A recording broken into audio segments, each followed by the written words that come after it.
Most everyone wants to fall in love, especially codependents. To us, love is perhaps the highest ideal, and relationships give our lives meaning and purpose.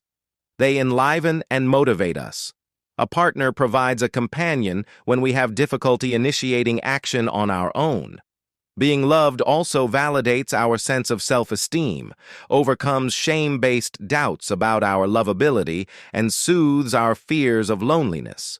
But too often a beautiful romance turns sour. What was a wonderful dream becomes a painful nightmare. Ms. Perfect or Mr. Right becomes Ms. or Mr. Wrong. The unconscious is a mighty force. Reason doesn't seem to stop us from falling in love, nor make it any easier to leave. Even when the relationship turns out to be toxic, once attached, ending the relationship is as hard as falling in love was easy. The chemistry of romance and falling in love. Our brains are wired to fall in love, to feel the bliss and euphoria of romance, to enjoy pleasure, and to bond and procreate.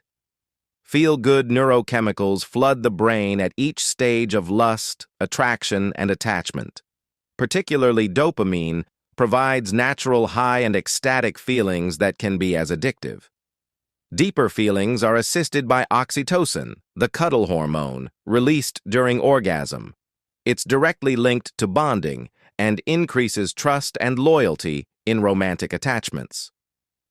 The psychology of romantic love, whom we find attractive. Psychology plays a role too. Our self-esteem, mental and emotional health, life experiences, and family relations all influence whom we're attracted to. Experiences, both positive and negative, impact our choices and make someone appear more or less attractive.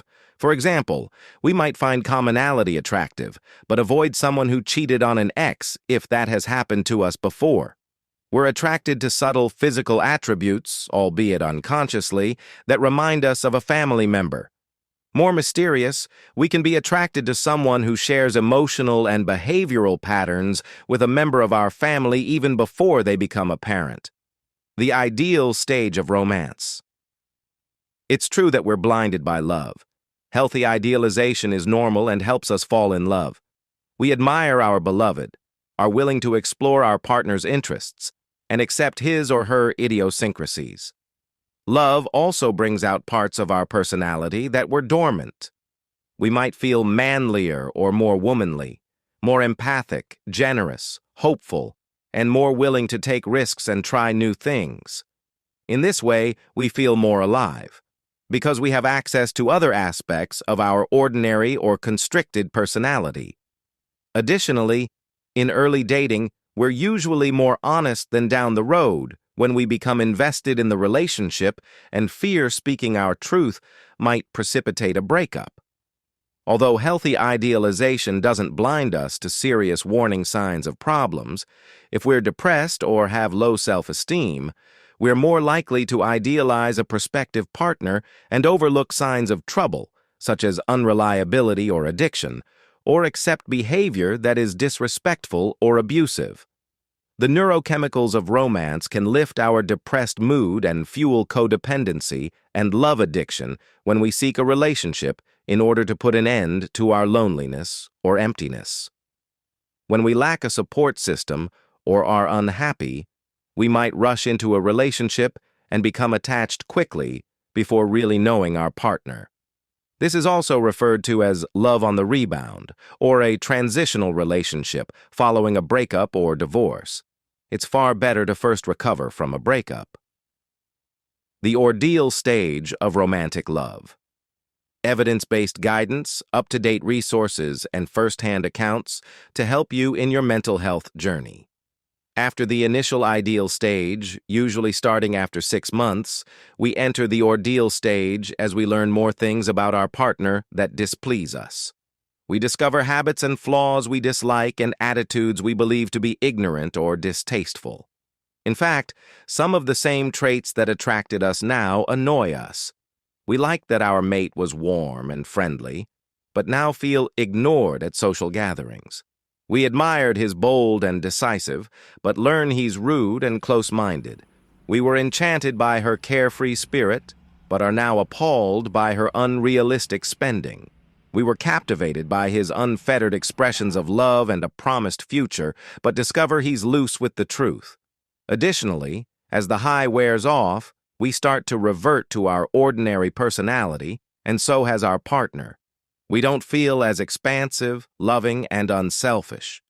In the beginning, we may have gone out of our way to accommodate him or her. Now we complain that our needs aren't being met. We've changed, and we don't feel as wonderful, but we want those blissful feelings back. Two things happen next that can damage relationships. First, now that we're attached and fear losing or upsetting our partner, we hold back feelings, wants, and needs. This puts up walls to intimacy, the secret sauce that keeps love alive. In its place, we withdraw and breed resentments. Our feelings can come out sideways with sarcasm or passive aggression. As romance and idealization fade, the second fatal mistake is to complain and try to turn our partner into who we first idealized him or her to be. We feel cheated and disillusioned that our partner is now behaving differently than in the beginning of the relationship. He or she, too, is reverting to their ordinary personality that may include less effort made to win you and accommodate your needs.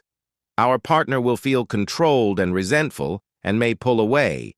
In some cases, we might discover serious problems, that our partner has an addiction, mental illness, or is abusive or dishonest.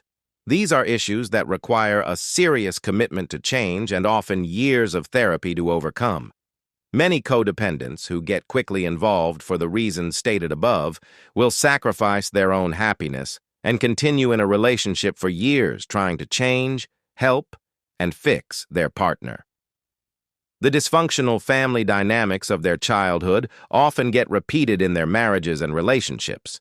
They may unconsciously be contributing to the problem because they're reacting to an abusive or controlling parent.